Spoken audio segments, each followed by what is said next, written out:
Hello, everybody. Singlehandedly here from Kyiv, Ukraine. I want to welcome everyone that is watching us today. Please go and share the message with your friends and family members. Share, share, share. This is going to be an exciting and interesting, quite interesting program. Please go and share in the inboxes of your friends and family members. Go and look for people who are from Nigeria especially. And it doesn't matter what country you come from. Either you are from Nigeria or from any other country, this will be a program that will inspire you a whole deal. Because when I heard the story of this beautiful lady, I was very, very inspired. And I couldn't believe it. This was done in Nigeria. Because this is exactly what I've been trying to talk about, all through my teachings. And people say, oh, it's not possible in Nigeria, it's not possible in Nigeria. In fact, Nigerians will come to you and tell you that you cannot and you can never try to repair a road. Even the road in front of your house, you cannot repair it because it is either a state road or a federal road. And if you don't, they will come and arrest you. So that has become an excuse why churches don't do anything. Because I said, in my house here, I repaired the road, I fixed the road in the front of my house here before the government took it over. But they were happy. I said, any normal government should be happy that citizens want to help to fix the road. But what they will tell you in Nigeria is that no, that is the reason. Because if you go to Ota, for example, there is a church there they call Winners Chapel. When I went there, before I could get from Lagos to Ota, the car that was driving us almost disappeared in the potholes that were there. And the excuse was that, well, it is because you cannot try to do anything there, because if you try to do anything, the government will arrest you. So that's why the church is not doing anything. But I mean, it doesn't look sensible enough. And the same thing I saw in Benin-City. There is another bishop there that I went to see, and the road to his house was full of potholes, and they will tell you that we are waiting for the government to come and fix it. And then I went to Port Harcourt, and this bishop have all these big cars and all these jeeps. That's why all of them are riding in jeeps, because the road to their churches and to their homes are horrible. And they will be telling you, oh, the governor promised to fix it, but he has not yet fixed it. They are waiting for the government. Everybody, all the elite, they have money, but they never use their own money to fix anything. They want to use government money. But when a human being, a real human being, I wrote a book. The book is called You Are Born to Make Your Nation Great. You are born to make your nation great. So that book is about personal responsibility, the role of personal responsibility in national transformation. That Nigeria will never change and no country will ever change if there is no personal responsibility. So that's why I wrote the book, You Are Born to Make Your Nation Great, and the role of personal responsibility in fixing a country. If we are only going to be waiting for the government, nothing will ever get done. And that's why I brought this lady today.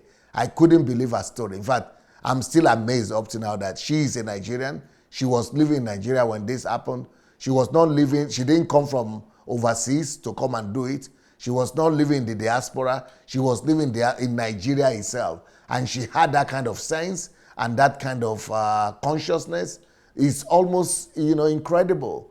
Now, we said, meet the woman who single-handedly decided to fix a door road. And she didn't like that because she said, I was not trying to fix the whole of Edo Road and the whole of Benin Road. Is a particular place, particular roads that she was trying to fix. And she fixed it.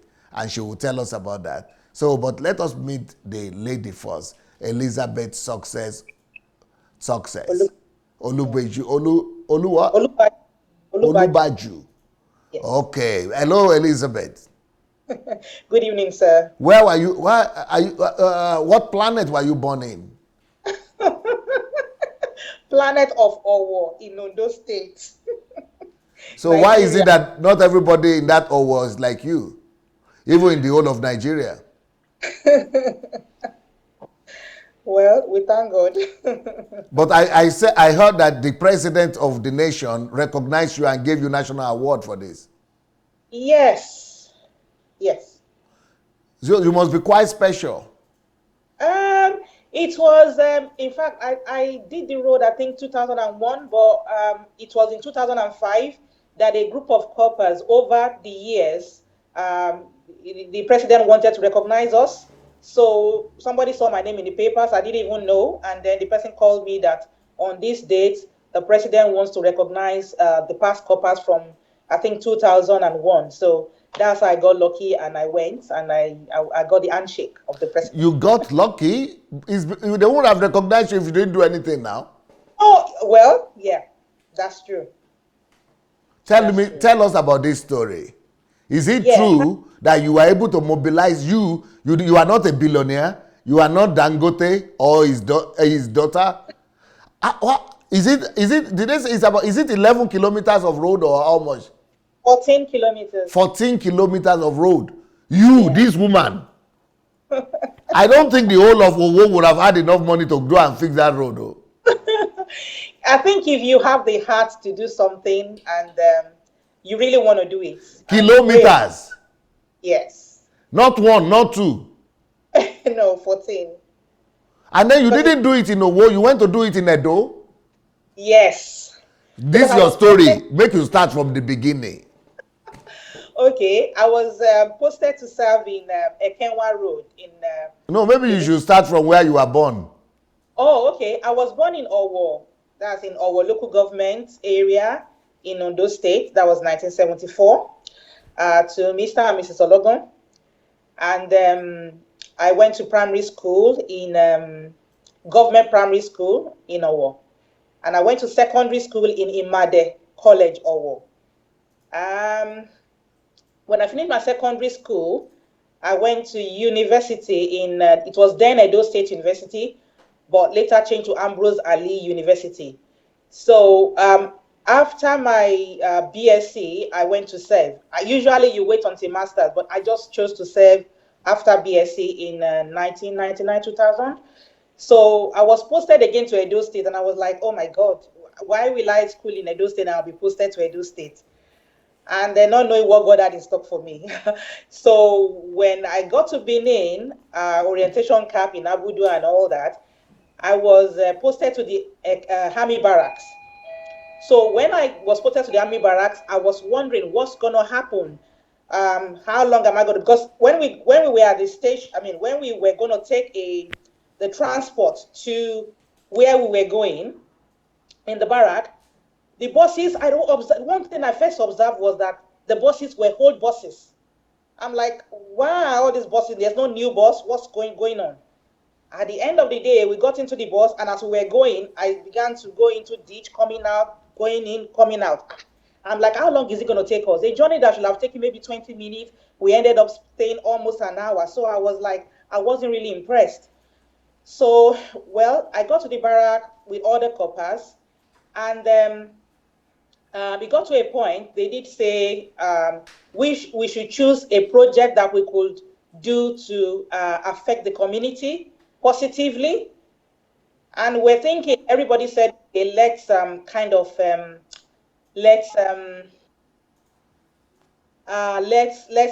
do the farm. I'm like, no. If we do a farm, then we just plant the corn, and at the end of the day, few months, the corn is ripe, we eat it and digest it, and that is all. So I said, no, let's do something that will affect these people positively. And round about that time, unfortunately, there was a lady who was pregnant, needed to have a child, and unfortunately, as she delivered, there was blood and all that, and then she passed away. I'm not saying she delivered in the hospital or where? No, at home.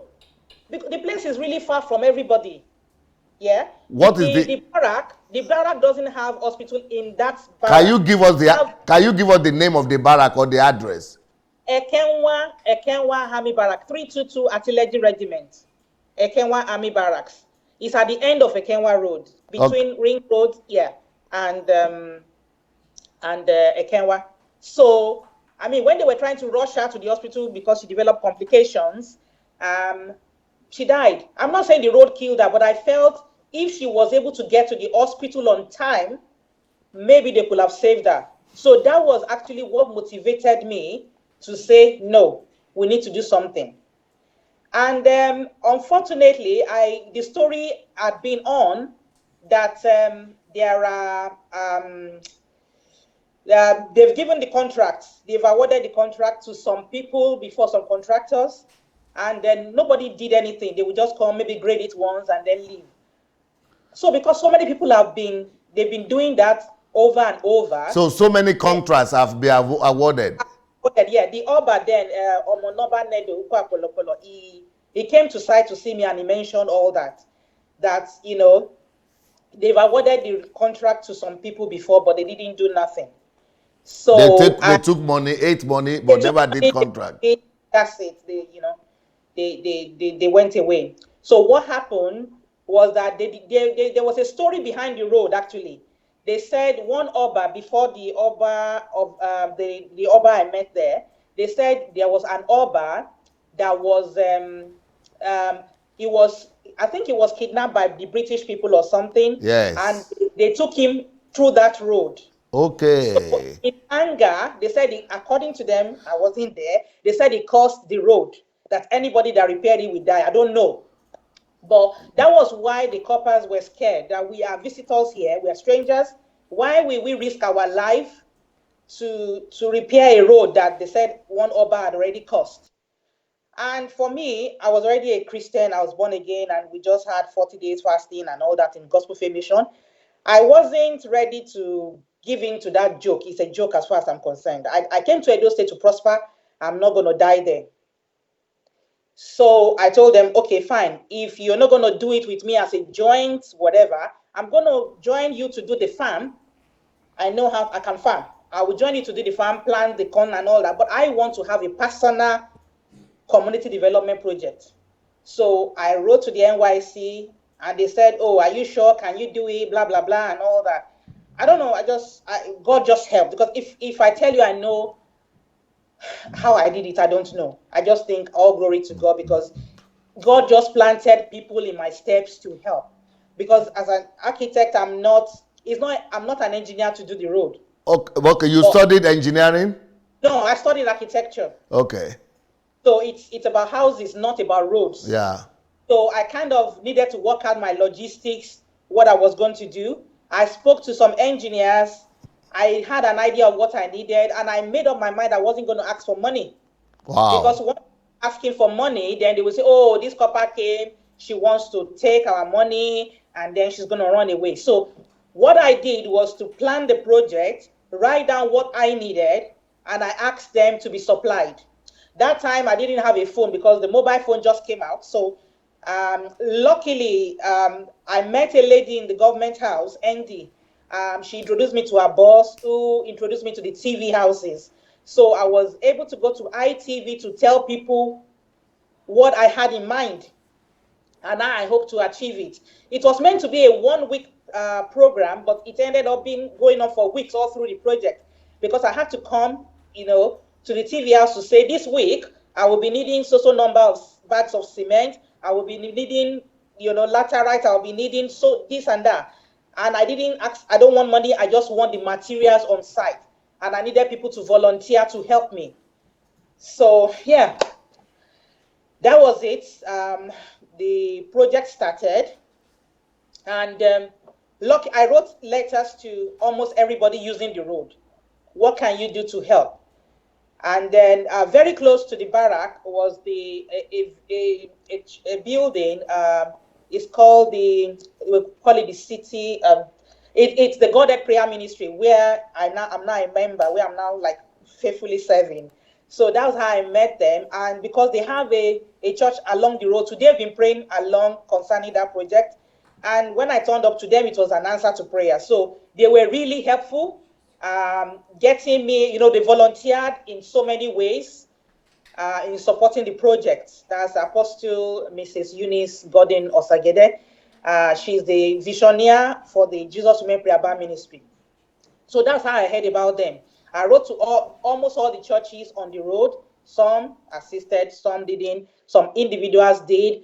Then I also got the people that they had a borrow pit because we needed to fill in most of the ditches. Because what happened is there's a major place on Ekenwa Road that the thieves, they hide there because there's no way you're driving. You must slow down when you get to that place. So people hide in bushes, and when you slow down, if you're on a bike, they can snatch your bag or do whatever they want to do. So I needed to really, that was the major point I was really after to fix. And then we started the project. So I'm seeing the Oba of Benin here with yeah, you. it came to side. What do you mean he came to side? Explain that. What is that about? Well, I think, I don't know, but one day I went to solicit for tippers because I needed tippers and graders, rollers, and so many machines. And at that time, they were about 15,000 naira per day. I couldn't afford it. So I went to the Ministry of Works to plead with them. Can they allow me use their machines? That was when, because the first day, I don't know how, I think NTA came to see me grade the road. Maybe NYC told them, I don't know, but they came. So Oba found me on TV, and he came with one yeye of Benin to pray for me on site. Unfortunately, I was not there. I think everybody was just scared, waiting for me to fall down and die. Because of, everybody was just scared about the road, saying that whoever touches it, whoever did whatever was going to pass away.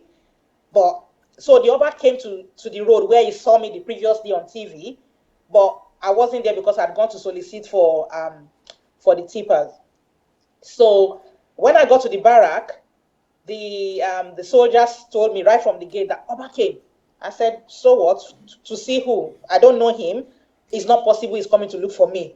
I've never met him. I don't have any relationship with him. Why? He said, no, he came. He dropped a note. I think the secretary dropped a note that you need to come to the palace. I'm like, me, come to the palace. Well, I went to the palace the next day, and he said, oh, I saw you on TV. What are you trying to do?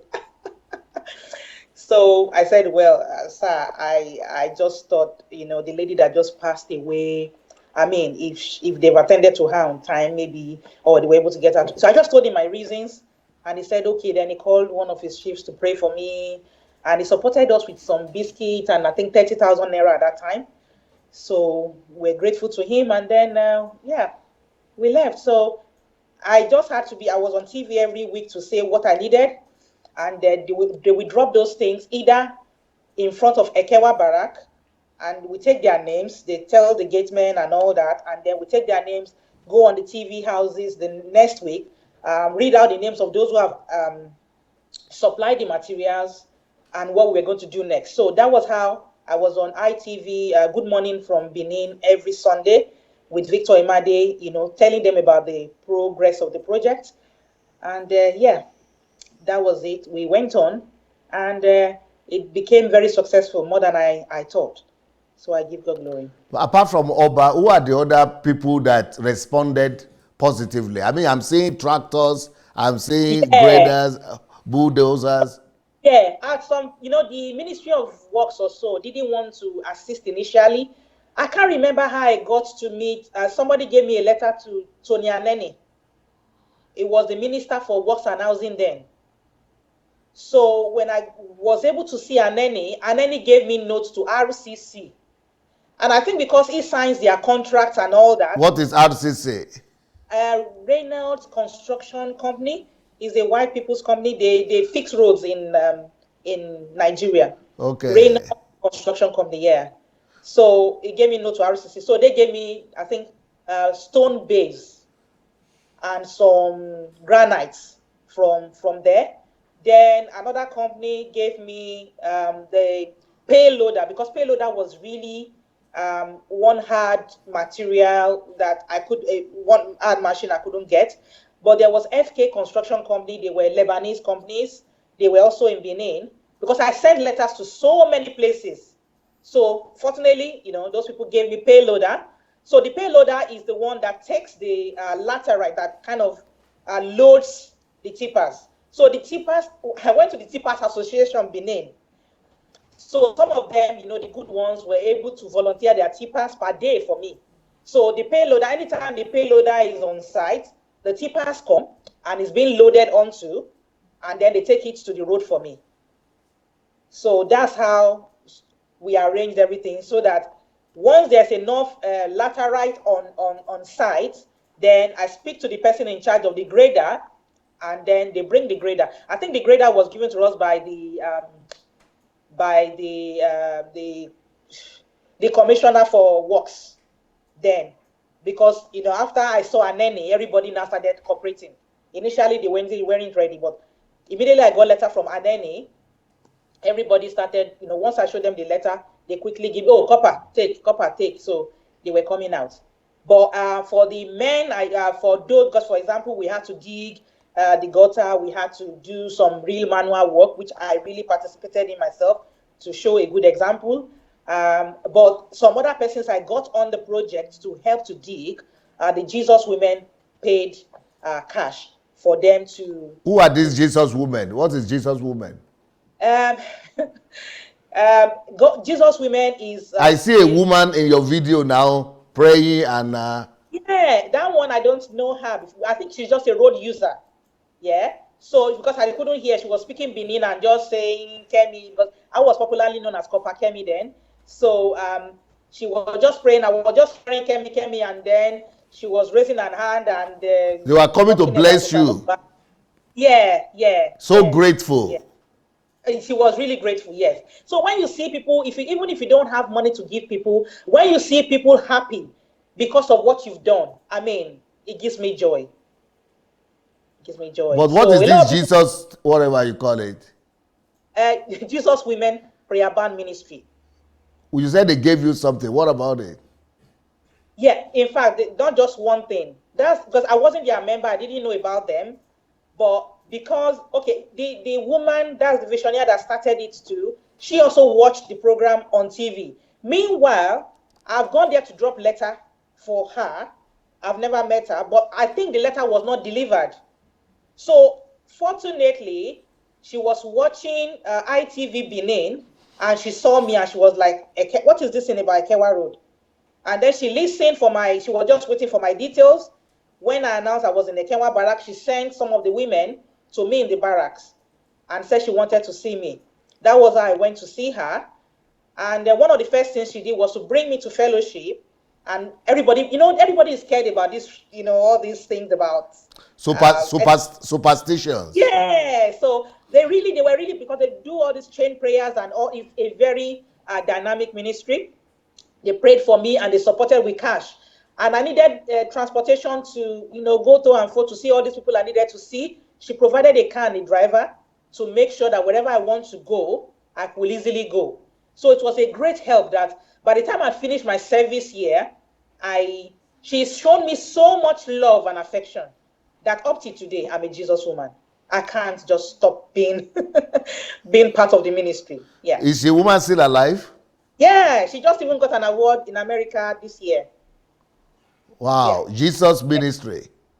Jesus Women. Jesus Women. Is it just for women?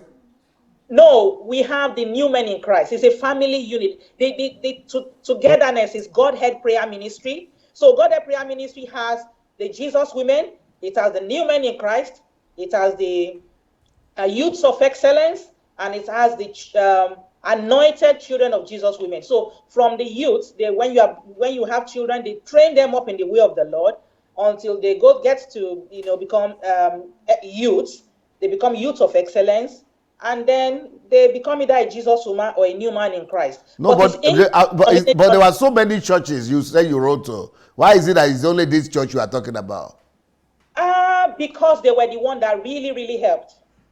Other churches could come and give me maybe 10 bags of cement or maybe 30 blocks that are needed for the gutter or whatever. But these people, they were involved in almost everything. I've not just talked only about her. I've talked about the Minister for Works and Housing who passed away this year as well, Tony Anene, who gave me letters to RCC and other places. I talked about the ITV.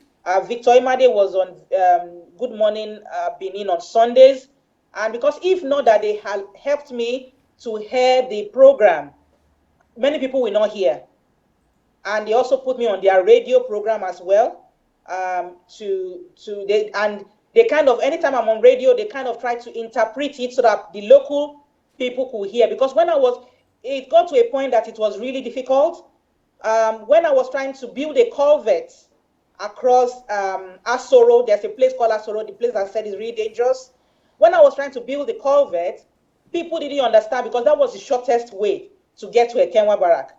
But when I had to write diversion, and divert them through a Wotubu. So when I was doing that, people wanted to attack me, even the locals. They were like, that is the shortest way, they must pass there. And I'm telling them, can you please give me few weeks? Let me do the culvert, let me build it. And then when it's set, you guys can use the same road. But they didn't understand. So I had to send message to the palace to say this is happening. People wanted to attack me and stuff. So they had to go on TV and on radio to use the local language, the Benin language, to let people understand that Kemi is trying to fix Ekenwa Road. She is only going to block that place and do the diversion for a few days, and then you can use the road again, and then everybody was happy. So, yeah. You said you have never seen an Oba like that before. What impressed you about this Oba? The king.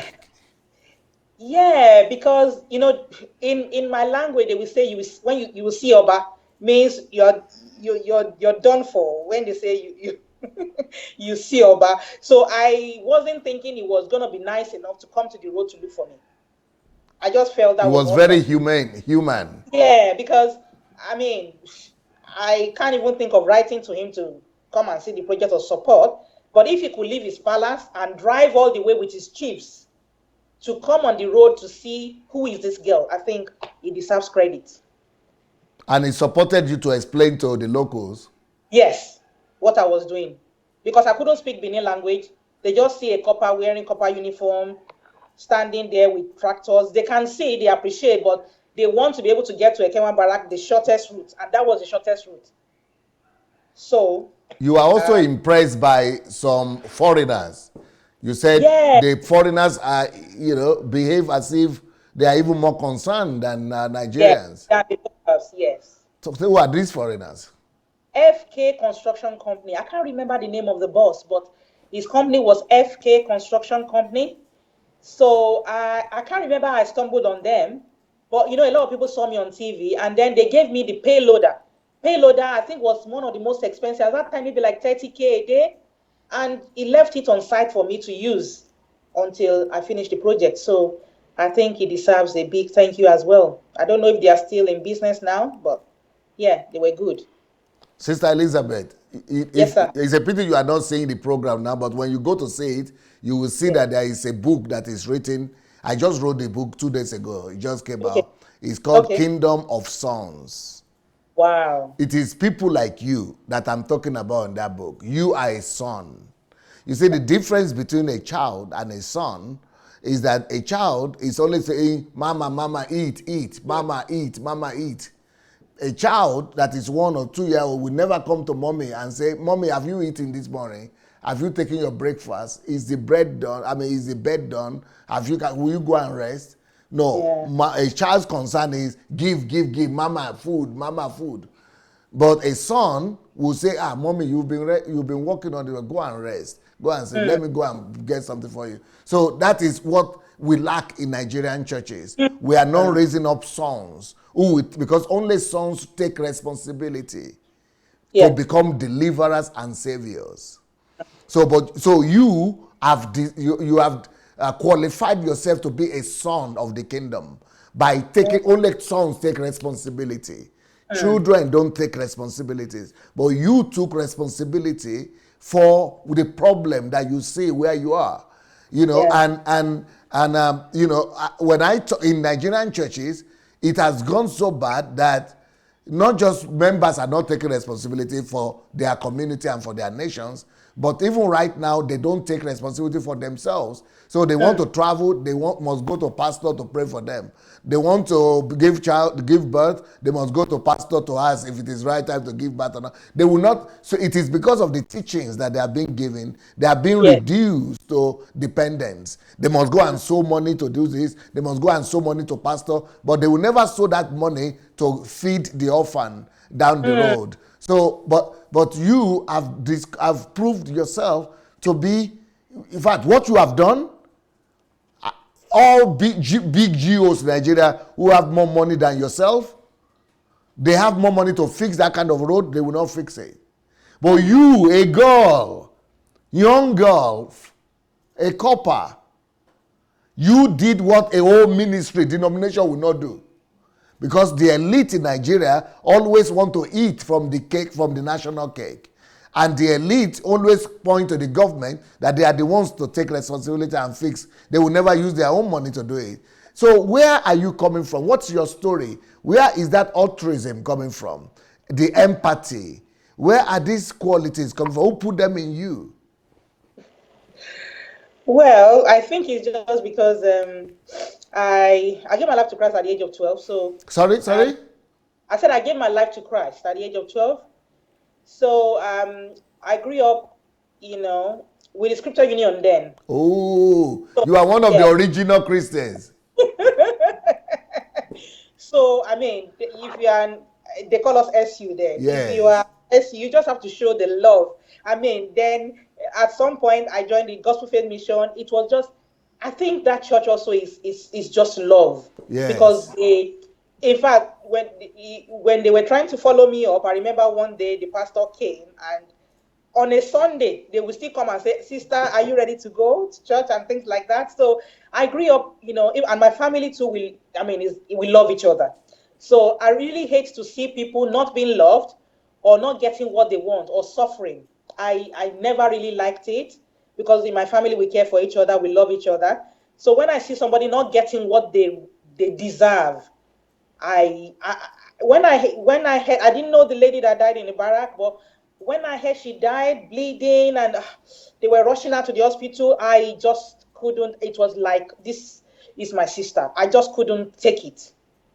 And even though I was warned severally that, look, that road, don't try it, you're gonna die. I just laughed, because when I'm ready to die, I will check out. I don't have to. I won't die in Benin. I didn't believe that. So even with all the risk, I thank God that God everything went smoothly, and I wasn't doing it. Funny enough, some other persons thought, oh, maybe she was trying to win an award. I wasn't even thinking about award, because that was the least of the issues. I didn't even know. In fact, after I finished my service, I got married. I went for my master's, then I got married. I didn't even, I've had my first child before they gave me the award. So I didn't even, 2005 was when they called me to say, oh, national award by president. And even when I first finished in Edo State, they gave me an award as the best copper in Edo State then. And I was supposed to be given a job, but I didn't really care, because you had to lobby again, and you had to be seen there. I wasn't ready to lobby, to get a job in Edo State. So I left, leaving all the glories and all that. I left. And 2005, maybe when God said it was time, I went to do the handshake with the Obasanjo and took all the pictures. And yeah, that was it. So it wasn't about the glories, it wasn't about the award, but it's about what I could offer people. So I think I've also been inspired by you, because I've heard about the way you've really, made yourself available in Ukraine, helping people that are, giving food and all sorts. So it's my life to, I kind of pour out my life to help people in various ways, in any way I can help them. So that's just me. What about the intelligence? Have you always been smart like this? Ah, we give God praise. God, When you give God praise? I give God praise here, because when I was in secondary school, actually, In my set Because me, I know that God didn't write that exam. I know. What I'm trying to say is, um, what can I say now? In my secondary school, there was, they started this junior secondary school and senior secondary school. So they started with my set. And between the junior secondary school and the senior secondary school, we wrote an exam. And fortunately, I was the best female student in science and technology. In science and technology. Yeah, so In I your was school. in my college, yes. So I was on scholarship for the next 3 years. So in my SSC, I was on scholarship. Whose So scholarship? just school. I didn't have to pay school fees for whatever reason or Okay. yeah. In still in my college, yeah. And I was a senior girl That in was in Owo. yes, in those Owo. states. Yes, Okay. yes. So I was senior girl when I finished in 1990. And then, yeah, this other award. And at work also, God is faithful, I'm doing well. So, yeah. Then you finished. How did you did well in university too? Yeah. I studied architecture. That's a So, difficult subject it for is, anybody, men and women. yeah. So, I did architecture. And, So you were able so, to pass JAMB to study architecture. yes, yes. No. I went to, okay, it's a long story. What it is my senior sister, we are three. We have a boy first, then a girl, and then myself. So the girl before me, she served also in Edo State, in Ekoma, where I schooled. So when she served in Ekoma as a copper, I went to visit her because I'd already finished my secondary school. So they said there was something called pre-degree or whatever. So she had lots of friends there and she had accommodation. So I was interested and I just went into the pre-degree program. They were like, what course do you want to study? I was thinking computer science. Then I saw these people, a group of people in a studio, they were drawing. I said, let me go inside and find out what they are doing. And they said, oh, it's about buildings, but architecture is 6 plus X years, where X is an integer and it ranges from 0 to infinity. I laughed. I said, okay, I like this course. Let me see what you're doing. And honestly, that's how I just entered architecture. I didn't plan for it, but I love it anyway now. Are you still practicing architecture up to now? Yeah. Yes. Tell us about your professional career. Oh, okay. So I studied architecture in Nigeria, BSc, MSc. Then I joined my husband in UK in 2007, no, 2006. I got some job as architectural technologist and stuff. So I was working and then I wanted to be able to run my own company. I'd work for a church as well, KICC. Um, I kind of, I now there is because the the word architect in UK is protected. It's a protected title. So I wanted to be able to practice without any problem. And the fastest way I could do it was to do an exam for the Chartered Institute of Architectural Technologists. So I did that. I passed, and I also did the Chartered Institute of Building. So I'm kind of uh, a member MCIAT and MCIOB. So that helped me to be able to start a company myself. And I call my company Lisbon Consult Limited. I do architectural, I provide architectural services. I do extensions, loft conversions, and I still do projects in Nigeria as well. So yeah. But Nigerians that I know in the UK tell Yes. me that it's not easy to start your own business like that because nobody knows you. There are too many permissions to take. There are too many bureaucracy and discrimination, and so they just go to work. Everybody is working for somebody. I know everybody wants to. I think the problem is when you come into the country, the people you kind of Associate yourself with. yes, whatever they say, you want to do it. But I believe that for me, there's no barrier. I believe that everything is possible. So far, I decide to do it. So I believe that architecture is not just for the white people. I believe that I can practice right here. So I went all the way. I know it was a bit difficult. I had to go to uni here as well. But I mean, going to school with people that are far younger than you and stuff, I didn't care. My focus was I want to be able to have my business because it will help me um, as a wife and as a mother to be able to look after. I can plan my life around my family.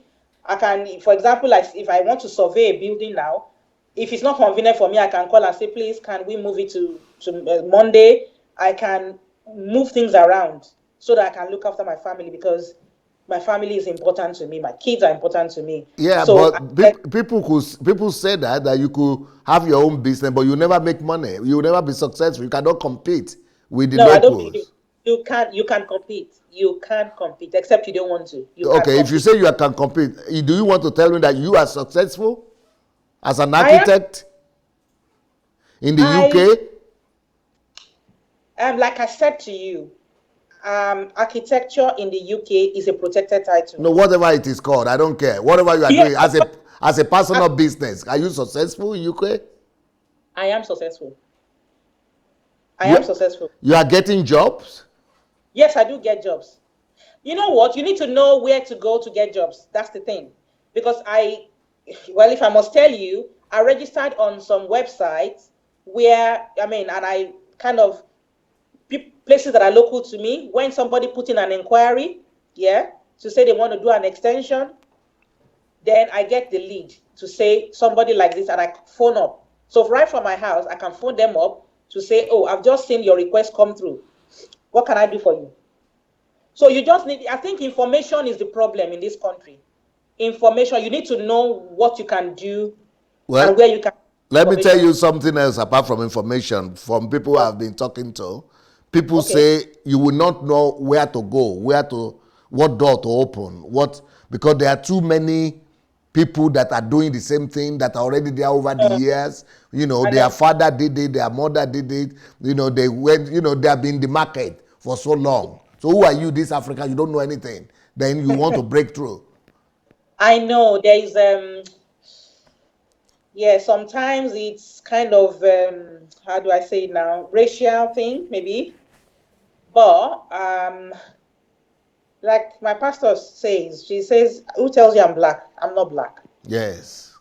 So it's your mindset as well. You need to know that you can do what God says you can do. You can achieve whatever you says you can achieve. And nobody can say nay to you except you say nay to yourself.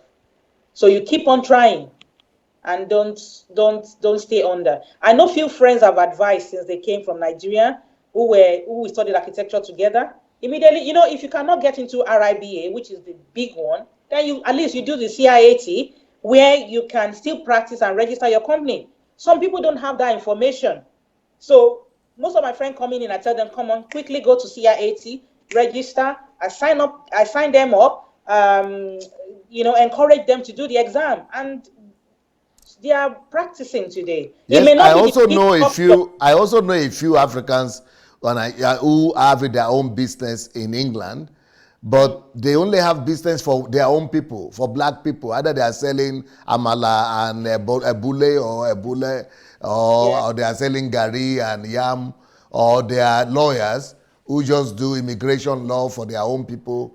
You know, I know. that's the only thing. They are only in the market where they serve their own people. Yeah, Is that the same true. thing you are doing then? I've got mixed clientele. I've got So the rich. basically, you have been able to do what I have done here in my own sphere to break through into the society, into a foreign land. Yeah. And again, you know, like for example, like recently, I didn't even know for a long time, but recently, I got an email from somewhere, and I was like, they said, oh, a group of businesses are meeting. Usually, I don't attend things like that because all along I've been praying that God, where the milk and honey of this country is, I want to step into it. And different ways God answered prayer, and I decided to go. I went there, and this group of people were called the BNI. This BNI is a group of people, businesses, local businesses, and I think we're just about maybe four blacks, every other person. So it kind of exposed me to another level of business. So I think you only get what you're looking for. if you open your heart to it. I might not have got to where I want to be, but I'm far above where I was supposed to be. I'm not going to stay down. So even in a foreign land, you are not ready for defeat. No, I can't be defeated. It's not even possible to be defeated. I may not have got where I really want to be now, but definitely I am moving higher. That is it. Where is that gusto coming from? Sorry? Where is that, what makes you tick? Where is that character, that gusto? Where is it coming from? That grip. I think it's a lot. Your faith comes by hearing and hearing by the word of God. So You are a Christian. A Nigerian Christian, eh? So but I think in your church, there are a lot of people who know that faith comes by hearing. Yeah. But they are not doing what you are doing, though. No, they will. Well, With a will? I think, like in my church, Christ Embassy now. Yes. Embassy teaches faith a lot and teaches you to speak positively.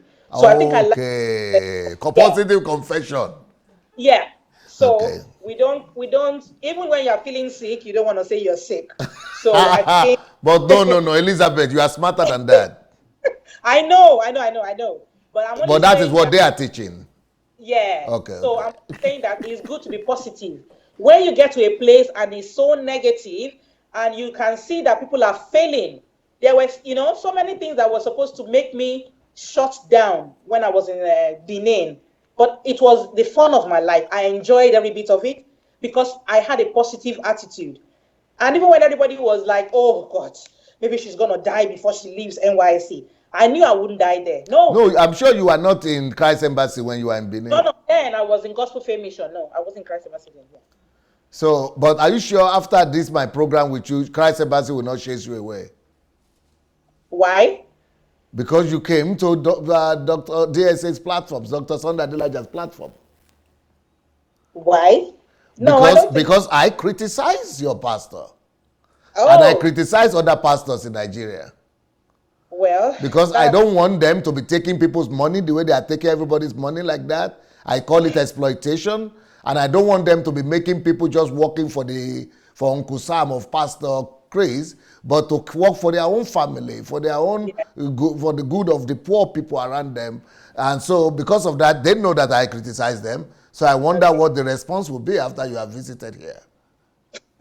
I don't know. But honestly, this program is about you and I, is about Ekewa Road, and it's about how to help people. It's about being positive to people. Even if I didn't have the money to fix the road, but I was able to, speak to people who had money or who were able to use their hands. Me, myself, I was able to go on the site and dig. I think there was a day somebody was trying to record me and say, oh, she's still going. Oh, she's still going. I didn't know where the strength came from, but I did all the work also so that people don't think, oh, she's only using us to do the work. No. But you used to go to KICC, you said, right? In England? No, I worked for KICC as a staff, as their architect. Yes. Okay. I helped them I worked on the KICC Prayer City, a 5,000 seater. Okay. I was working for them to design Prayer City. I did the project. Oh, wow. Yeah. Wow, strong. That's powerful. Yeah, well, I was thinking that you are a member. I wanted to say that's another pastor that I've criticized. No, I wasn't a member. I was employed by KICC to design their churches. Okay. Yeah, but let's talk about your husband. Oh, okay. I don't know him yet, but he must be a bold guy. Why did you say that? Because you are so smart. You are too smart for the ordinary man to want to marry. You are too bold for ordinary man to want to marry. You are too proactive for an ordinary man to want to marry. You are too intelligent for an ordinary man to want to marry. And you are just she's got to be a guy that knows himself, that has value. He must have some form of value before he will come and chase you. Yeah, funny enough, I didn't know him. He's from my town. He's from Owo. You didn't know him? As in, normally you come at it's not that we come across like you meet so many people in school in fellow. We didn't go to the same school, but anyway, our paths crossed, and yeah, his name is Abiodun Benjamin OLUBAJU. Okay. He's from yes, he's also from our local government. He did it. Yeah, he really chased me to make sure. But we thank God we are together. My husband of 15 He years, of 16 years. chased you, and you didn't know him. He was chasing you. Did No, he no, hear no. about you from the television? No, no, no, no.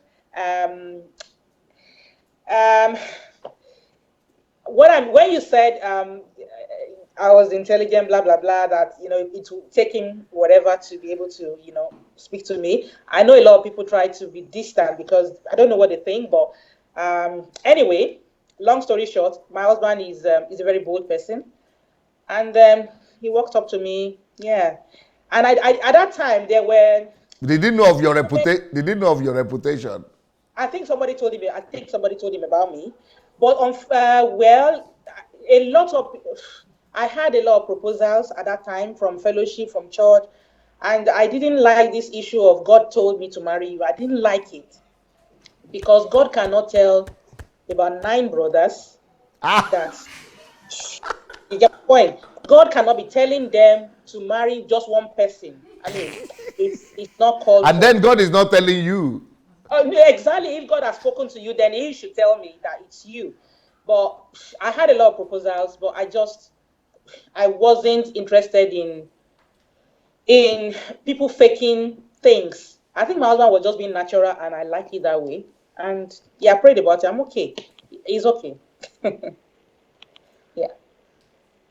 But he was in England and you are in Nigeria. How come? No, no, no. We were together in England. We got married in Nigeria. After we I came, thought it was in England when he proposed to you. You are in no, Nigeria. no, no, no, no. We are both from. I mean, it's always a humble place. So we have a humble background. So we were together in Owo. We married in Owo, in Gospel Faith Mission Owo. So after we got married, he got a job in Port Harcourt. So we moved to Port Harcourt together. I got a job with one architect, Umbodim, then Point Engineering. It was at that period he got the visa thing to UK. So he came. If I had my first child, then I was pregnant with my second child when he came to UK. So he came to UK in 2005 December, and I didn't. People advised me that it's better for me to have my child here in UK so that I don't have to start getting another, visa and all that. So I joined him in May 2007 in UK. So we were together in Nigeria before we came here. He's Wow. a medical. Great guy. Yeah, yeah. Bold guy. So, Yeah, yes. bold guy. What I'll say. Now let's talk about this other. I told you about a book. I wrote a book, another book, which is called "You Are Born to Make Your Nation Great." Wonderful. You are born to make your nation great, and the book is about personal responsibility, the role of personal responsibility in national transformation. Okay. That is not just depending on the government. Yeah, But it's not. every individual is born Yeah, to play his role to make his nation great. I want to yeah. ask you what your thoughts about that concept. I think that's a great book. It's a great. I mean, it's a great, fantastic idea, sir. What it is, when I was trying to do my role, people were saying, "What will the government now do if you are doing this?" But in my head, I'm like, if they cannot do it, it's not the government suffering. We, the road users, are the ones suffering. I want to get to Ring Road in 15 minutes. Then those people in the government, they have their ways. They are enjoying. So if we don't help ourselves locally, who is going to help us? So I believe that book, I can't wait to buy it now because I need to read, to see other people's your view about this, because it's a very good thing not to wait for the government to do everything. There are things that we can do. If you see something not right, in fact, in the trains here in the UK, they will say if you see something not right, you need to see it, say it, and then it will be sorted. We need to look at situations that we can be of help. We need to help people that cannot help themselves. We need to, for instance, if let me, well, I'm going back to the Christendom. If you are somebody that you had an issue with maybe adultery or whatever before you became a Christian, you go back to your source and help those people to come out of it. If you Beautiful. see people that are poor and you know that God has done something in your life, you need to learn to give. If it's food, if it's clothing, I don't like leaving things in my store, not using it for ages. I'm thinking my husband will be like, come on, take this thing away from here. I'm thinking of a charity I need to give this thing to. There are people that really want to use the thing that I think is not important to me. So it's a fantastic book, and I can't wait to read it. Wow. Well, beautiful. And that's what makes you who you are, really. And we need more Christians in Nigeria who we have the same philosophy of life and approach to life like you are. Well, I'm going to open the opportunity for people who are watching us to call Okay. into the program. If you are watching this program right now and you are wherever you are in Nigeria or in Europe or America, and I want to hear what you people are thinking about this kind of Christian.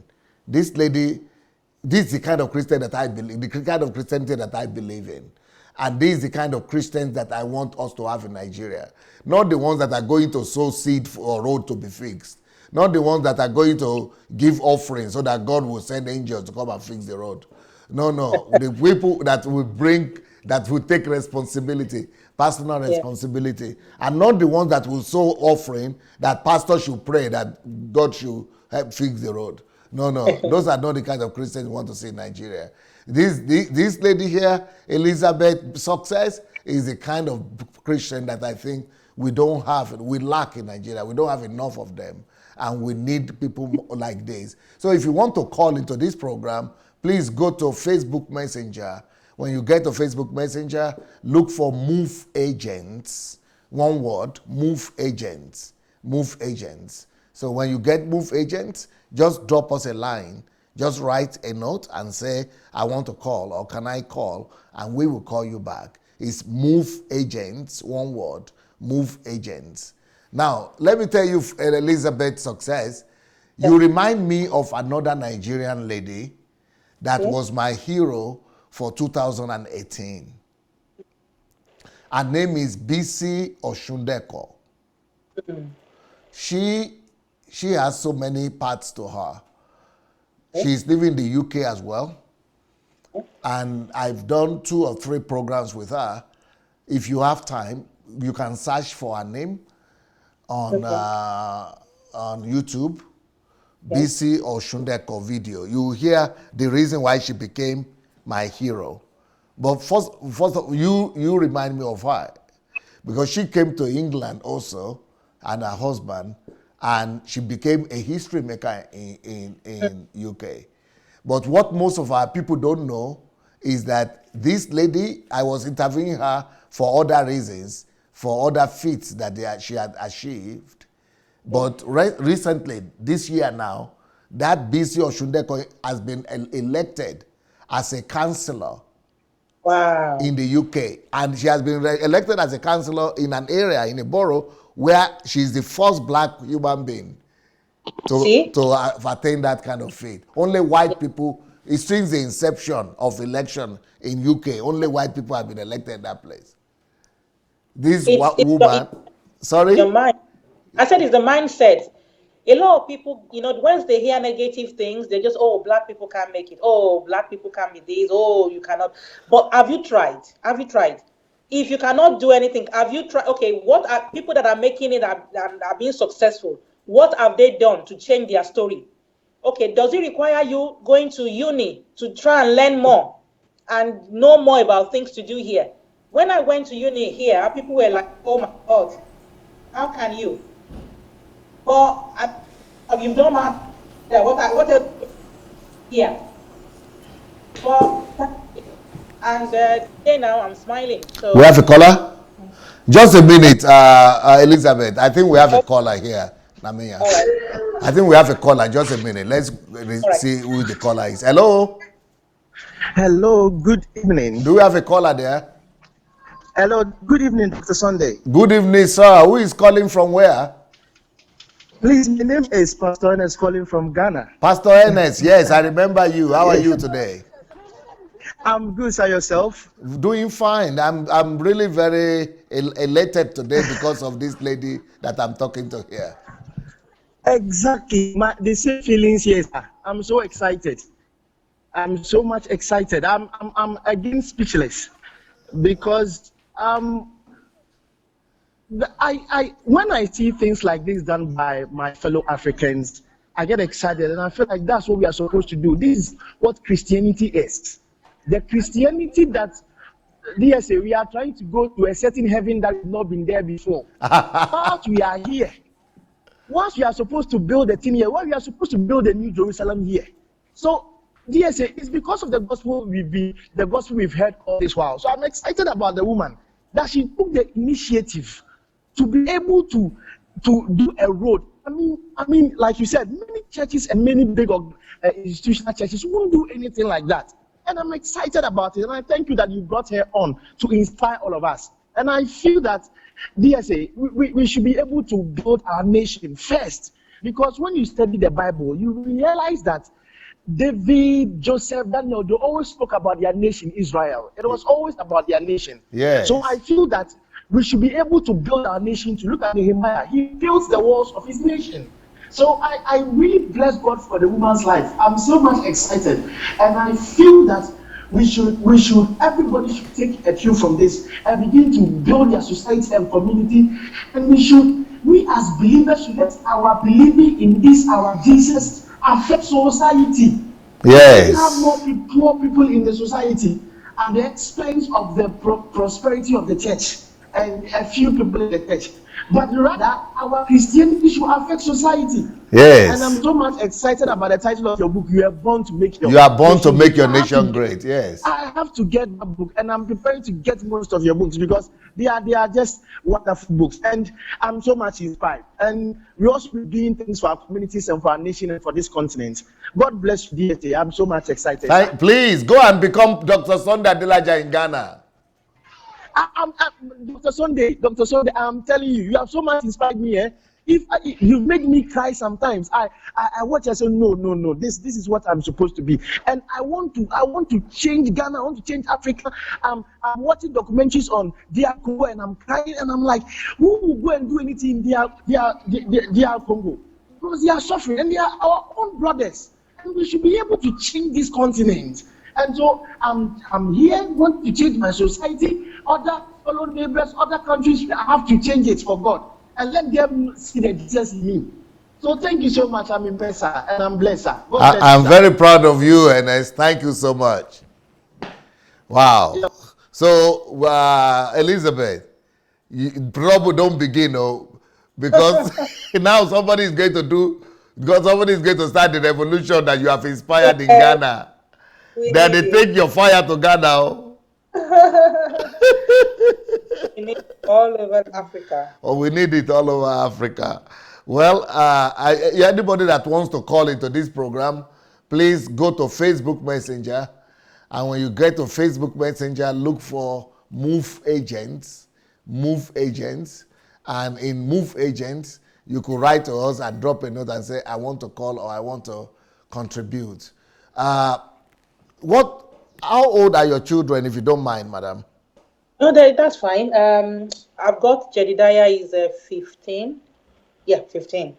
And Deborah is 12. Victoria is 8.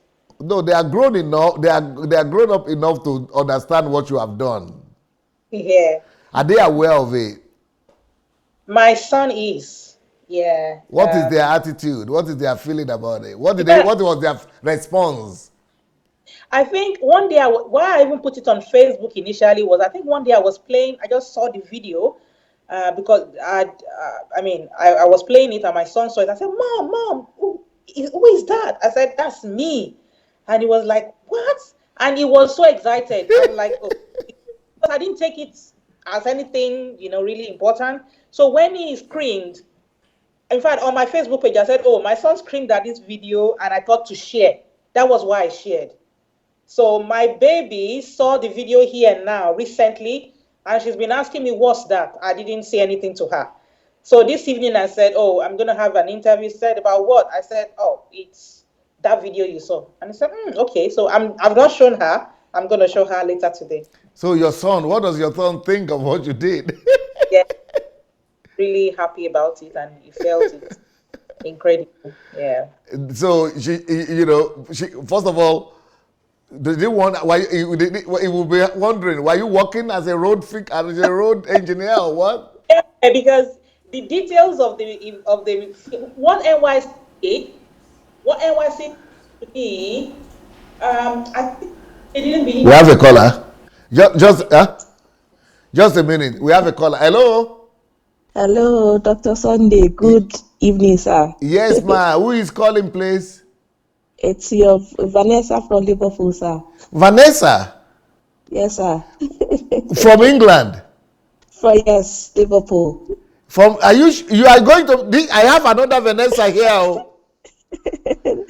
This Vanessa that is calling, she's like you, Elizabeth, because she has been recognized by the Queen of England. Yes. For what she's doing in the UK. In fact, even you people look a little bit alike, a little bit. Yeah, Vanessa, tell us. Yes, sir.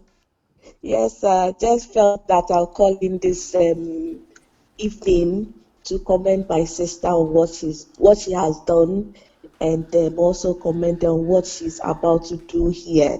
I think she mentioned a very, very, particular stumbling block. A lot of people who come into, this side of the world find it very difficult to believe in themselves, in what God has given to them, and for them to explore, the area or the country that they live in, and that's one of the challenges that we have. But by little, with your teachings and, your inspiration and books and stuff like that, people have now decided to change, the sphere. Like BC, for instance, who is my champion counselor, the first Black counselor in the city of St. Helens, Power Ward, which is 99.9% white. Wow. I told you also, Vanessa, that kind, I see you in the future having, I don't know if you remember that when we spoke. Yes? Yes, and I am seriously working on it. Because I'm seeing you there. I don't know. You are saying, well, you don't know, you didn't know, but I'm seeing you there. I'm seeing you as a counselor, as an elected person, because you already have the status, you already have the credential, because she has made history in the UK. She was invited to lunch by the Queen herself. This woman is talking now. Yes, sir. She's another one of my heroes. I mean, can you imagine a Black woman? Yes. And she took responsibility so much in Liverpool, and Liverpool is the place where slave trade and all those things happen. And this woman is reclaiming and bringing the glory, removing the shame, and bringing the glory to Black people and to that same country, to that same city as well in the UK. Yes, and to God be the glory.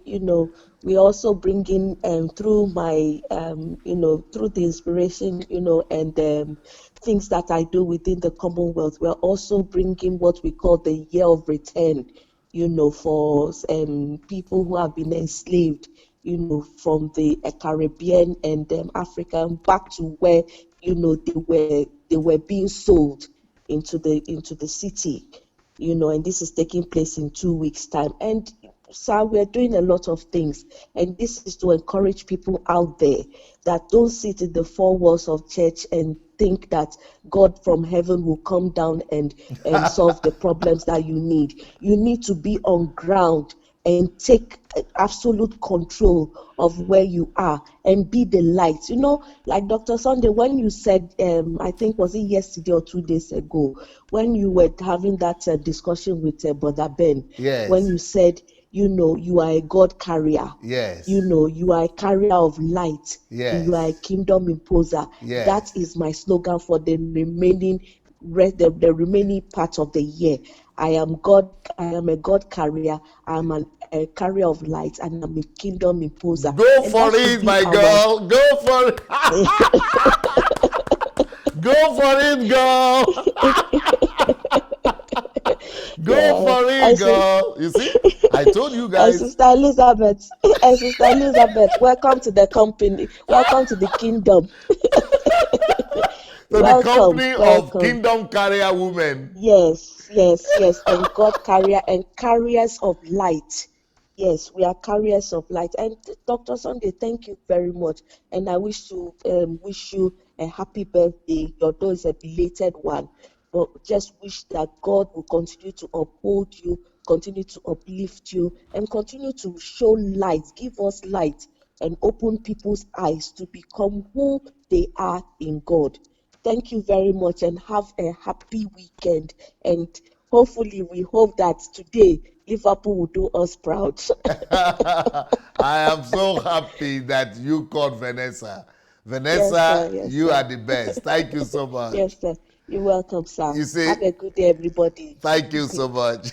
This our platform here. It has produced all kinds of people. Some people are becoming millionaires just by watching these programs, these videos. Some people are becoming elected officials. Some people are becoming, they are discovering their promised lands. Some people are starting their businesses. Some people are starting their NGOs. Some people are starting their own platforms. Some people are becoming media personalities.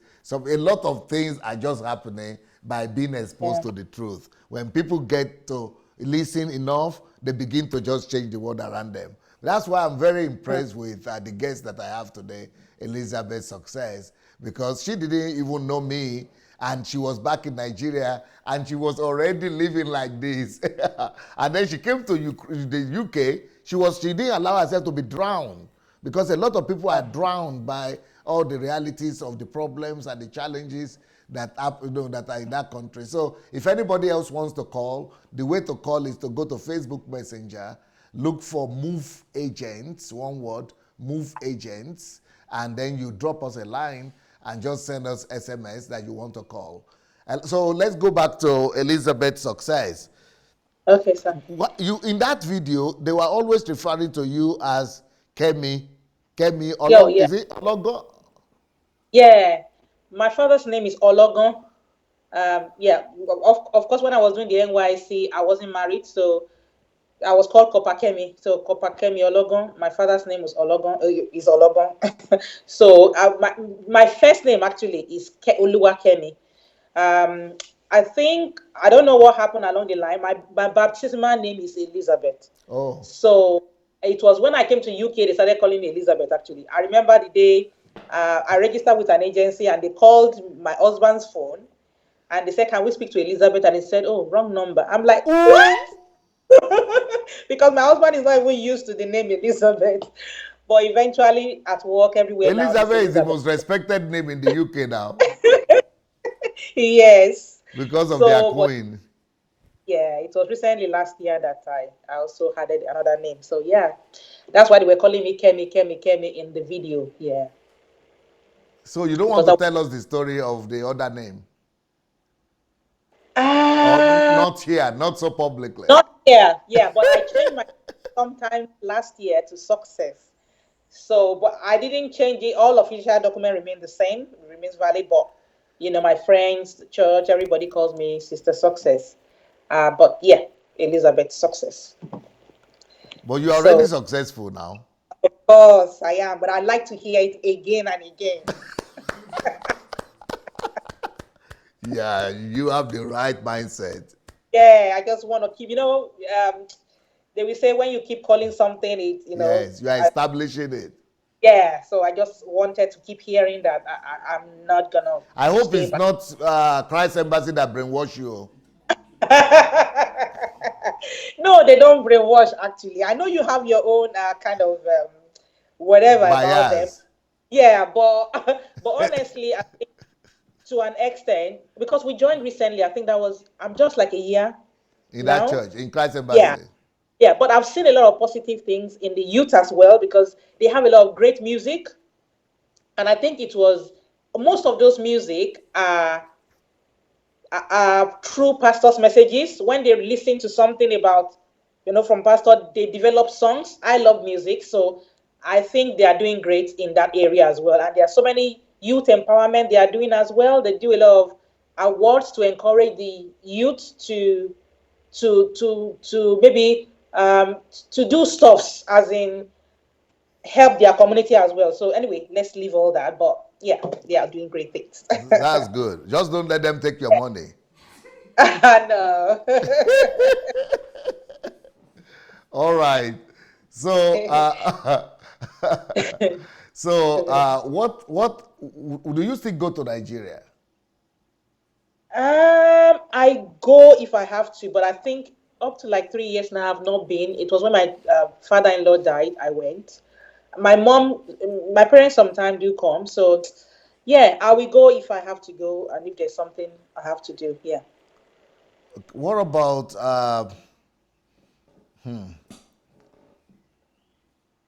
because I'm not. I expected some people to call in from Edo, from people who are from Oh, Benin or yeah. from Edo State today. Have you met anybody yet who recognize you after you left that state? Yes. Oh,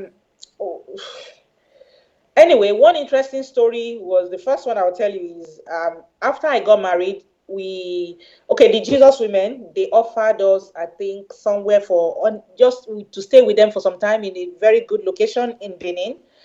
And we went. I think on our way out of Edo State to go to Port Harcourt, I don't know what the way these all these rough guys do when they want to lock when they want you to give them money, they kind of lock your hand with the steering, and they want to force you to stop.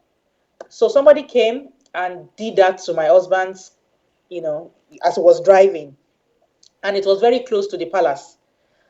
I was sitting at the back, and I popped my head out. I said, "It's Copper Kemi, And he said, "Oh, madam, sorry, sorry, sorry." Wow, the This armed was robbers recognize the name. honestly, they just wanted him to give them money and all that. But when I just excuse me, it's Copper Kemi. And they looked at madam, I beg, no vex. So so my husband looked at me that what kind of woman is this? So we were able to escape that. So after that, when I came to the UK, I because of the way the Jesus women had treated me in Nigeria, I looked for the Jesus Women Fellowship. Most of them knew the story here already. So yeah, they really welcomed me, and yeah, that was great. And sometimes when people see me, even in the marketplace, because of the show, the ITV show with Victor Emade, my face was kind of popular back then. And yeah, they just see me and say, "Oh, you will see them discussing when I'm walking around." Then I know what they want to say, and they will just start talking, and there we see them like pointing to uniform that the person was wearing copper uniform. I will just laugh. I say, now you, I'll say, yeah, it's me. So it's good to be people person, but of course I've grown now. I've added more flesh, so I don't know if they're going to recognize that except they see the video. Well, I want Yeah, to say I'm very proud of you, what you have done. Some people will say, but it has taken, it's a while back, but she's the one who did it.